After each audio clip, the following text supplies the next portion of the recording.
Hello everyone, সকলকে স্বাগত জানাচ্ছি ট্রামেসির নতুন আরেকটি টিউটোরিয়ালে।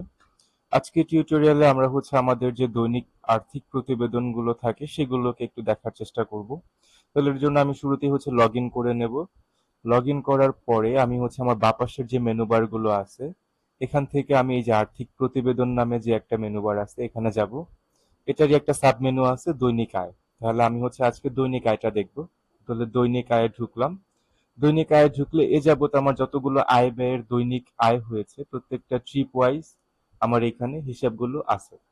তাহলে আমি এখান থেকে ফিল্টার করব।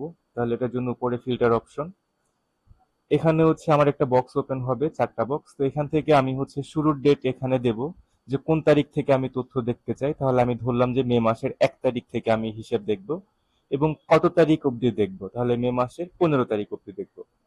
তাহলে মের 15 তারিখ দেওয়ার পরপরই এই যে যে 1 তারিখ থেকে 15 তারিখের মধ্যে আমার যতগুলো হিসেব তৈরি হয়েছে দৈনিক আয়ের এবং ব্যয়ের হিসাব, আমার সেই হিসাবটা এখানে চলে আসছে। যেমন দেখা যাচ্ছে 11ই মে 2026 আমার কাস্টমার পেপসিকো ছিল। পেপসিকোকে আমি ঢাকা মেট্রো ঠ যে গাড়িটা আছে সেটা দিয়ে একটা সার্ভিস দিয়েছি, load point Konabari, unload point Bogura. ট্রিপের মূল্য ছিল 15,000। আমার ডেমারেজ ছিল না, কাস্টমারের আমার চালান খরচ ছিল 10,000। তাহলে আমার এখান থেকে প্রফিট বেরোচ্ছে 5,000 টাকা। এরকমই আমি প্রত্যেক দিনের প্রত্যেকটা হিসাব আমি এখানে চাইলে একটা দিনও সিলেক্ট করতে পারি, যেমন শুরুর ডেট 1 তারিখ, এবং আমি এখানেও 1 তারিখই দিতে পারি। তো আমার 1 তারিখে যেহেতু কোনো সার্ভিস নেই, আমি 11 তারিখ দেই। 11 তারিখ, আমি শুরুর ডেটটাও 11 তারিখ দিব। তাহলে আমার শুধুমাত্র 11 তারিখের যে হিসাবগুলো আছে সেগুলো এখানে চলে আসবে। তাহলে এই হিসেবটাই আমার 11 তারিখের হিসেব। এবার আমি চাইলে এখান থেকে সেকেন্ড ফিল্টার অ্যাড করতে পারি, সেটা আমি কাস্টমার অ্যাড করতে পারি, যে আমি কোন কাস্টমারের হিসাব দেখতে চাই। যে দেখা যাচ্ছে 11 তারিখেই আমি হয়তো 4-5 জন কাস্টমারকে সার্ভিস দিছি, তাহলে আমার ওইখানে আমি স্পেসিফিক কোন একটা কাস্টমার যদি এখান থেকে বেছে নেই, তাহলে সেই কাস্টমারের সার্ভিস আমি দেখতে পারবো। যেমন পেপসিকোকে যদি আমি নেই, তাহলে পেপসিকোর হিসাব এখানে চলে আসবে।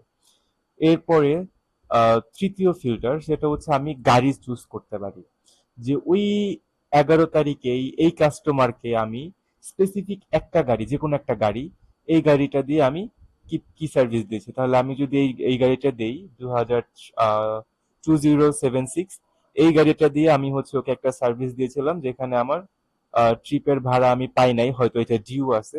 তাহলে যে 4,000 টাকা আমার খরচ গিয়েছে এটা আমাকে লস দেখাচ্ছে। তো চাইলে আমি এটা তুলে দেই, এটাও আমি তুলে দেই।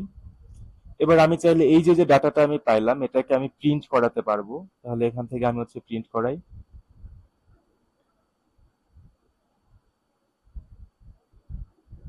এটা আমার প্রিন্ট ভিউ, আয় তালিকা। এবার চাইলে আমি এটাকে এক্সেলেও নিতে পারবো, তাহলে আমি এক্সেলে নিয়ে দেখি।